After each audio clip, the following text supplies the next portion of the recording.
It's extraordinary that the musical is extraordinary. We're not familiar with this end of stuff, and I've been to musical, but I'm a sort of Rodgers and Hammerstein guy, and I was mortified by the script. You know, you're reading a version of the self, and my main thing was that it has to be.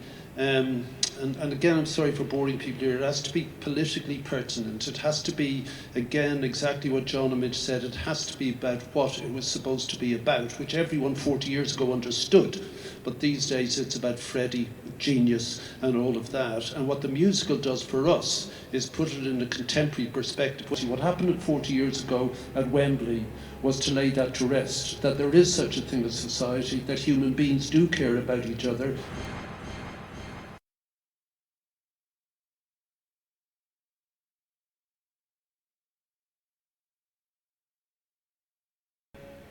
We couldn't possibly know that 40 years down the track that the issue would be as vital.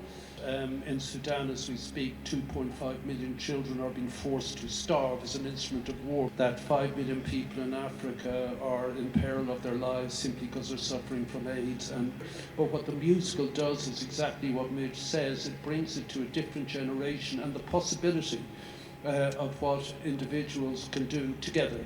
And as John Kennedy said, it refutes Thatcher's dictum that there's no such thing as society. What happened 40 years ago at Wembley was to lay that to rest, that there is such a thing as society, that human beings do care about each other, and that they rise above the contemporary political gestalt.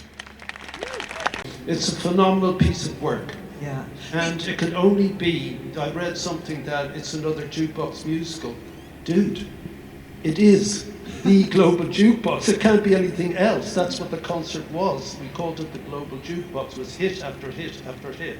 By definition, it has to. But the achievement is to make that sense of 40 years ago, that sense of it, to make that vivid and relevant to now. And that's what this has done.